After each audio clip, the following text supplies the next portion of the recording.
It's someone's creation. Throughout Albuquerque, artists have left their mark on walls, buildings, and workspaces. And when drivers downtown exit lead off of I-25, they're used to seeing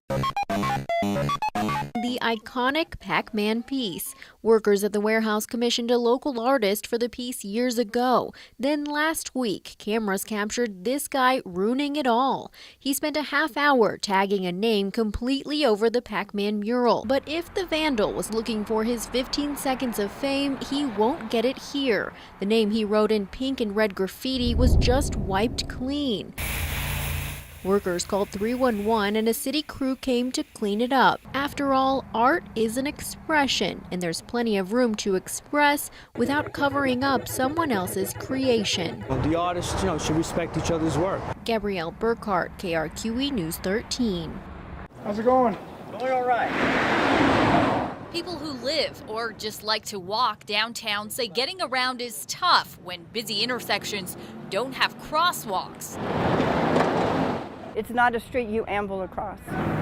It's not wise. Neighbors say a crosswalk and a four-way stop here at 2nd and Silver would help.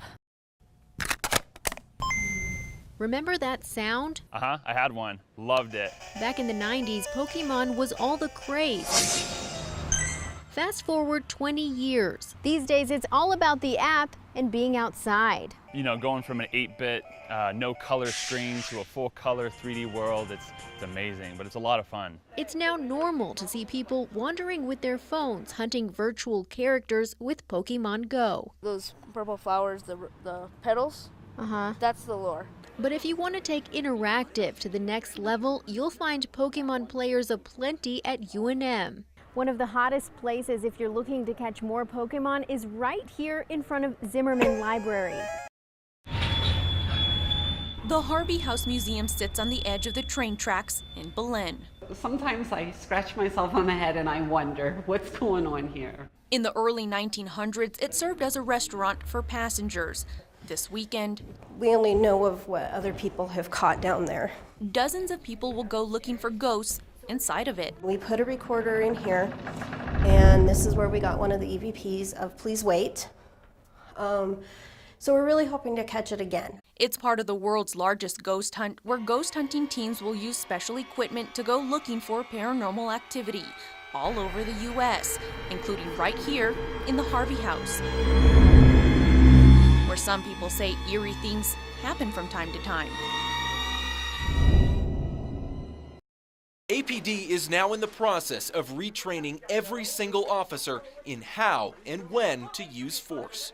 Okay, what technique are you going to use? It's a key component of everyday work that the department has agreed to change nearly 2 years after the feds put their foot down. The Albuquerque Police Department engages in a pattern or practice of violating residents' Fourth Amendment rights by using excessive force during police encounters.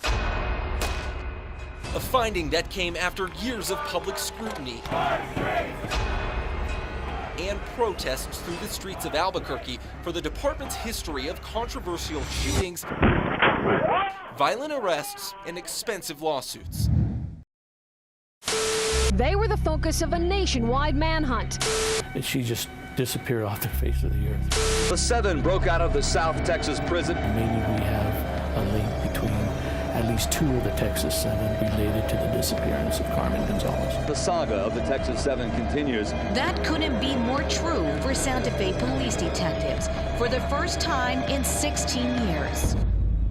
Yes, this is the missing persons flyer we put out. Detective Tony Trujillo is talking about the possible connection of a traveling nurse who disappeared in Santa Fe. Carmen gone, and so was that rented van. Days later, detectives find the van. Each one said they knew nothing about the vanished nurse, but just before Joseph Garcia was set to be executed, he called detectives. Detectives aren't giving up in finding the Puerto Rican woman who once dreamed of becoming a military nurse and moved to New Mexico to care for others. We just don't know where it was put, but I will find it. We are determined that we will find it. A promise from a small city sheriff, now tasked with finding out what happened to a missing mother of 5 and finding missing documents that could hold clues about her bizarre disappearance. April 15th, 2009, 33-year-old Lily Lopez mysteriously vanishes from a small town just north of Socorro. They'd been drinking beer, got into an argument, and when he left, she was walking along a desolate ditch bank near the home they shared with their young daughter. When he returned, she was gone, but he didn't start looking for her until 4 days later, and after Lily's oldest daughter calls him. An investigation that for now is missing several pieces to the puzzle. Crystal Gutierrez, KRQE News 13.